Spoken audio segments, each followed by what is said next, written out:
My brother left me in 1981 to go work in Washington State. And he used to call me up and bitch and say, I don't have this piece of equipment, or this is broken. I'd say, well, just, there's a lot of vineyards and wineries up there. Just go borrow something from a colleague. And I would get a lecture on, Myron, this isn't Oregon. People just don't do that kind of thing. We decided it'd be a lot better if we could go directly to Europe and bring in clones, and we could test them here in Oregon. And we started doing that in 1978. During the process, France granted Oregon favored status, partly because the state's strict labeling laws prohibited the use of French geographic names like Burgundy and Chablis. California used them, Gallo, Hardy, Burgundy, and all that.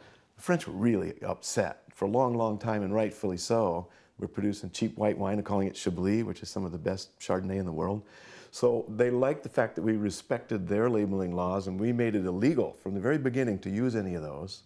So they felt comfortable in sending us some of the plant material they had, which it would never have been, they never would have sent it to California or anywhere else in the country at the time. New York's renowned International Wine Center held a blind taste test to pick the finest wines in the world. They picked Oregon wines. The tasting blew everybody's mind. First of all, the tasters admitted that they could not distinguish which was Burgundy and which was Oregon, and the top 5 wines were Oregon. They were stunned. We were stunned. The smoldering industry was about to ignite.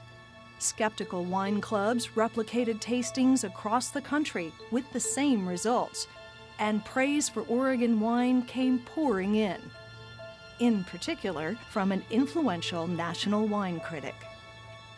Robert Parker was one of the driving forces that brought us onto the national stage in the early 80s. It was, I think, the first recognition that, look, there are many wineries here doing great things. People were curious. They wanted to know, what's this Oregon thing? We wished that we'd had 10 times as much wine we could have sold at that point, but our stocks disappeared almost overnight. So we're talking an incredible effect. I mean, the sucking sound was all the warehouses in Oregon emptying of Oregon Pinot. Listen to what the world is saying about the premium wines of Oregon. You can tell an Oregon wine by its finesse. People had started hearing the Oregon story, and they were fascinated by it. It was so different from any other wine region in which there were small groups that identified only with their own wines. Oregon wines, world-class quality right here at home.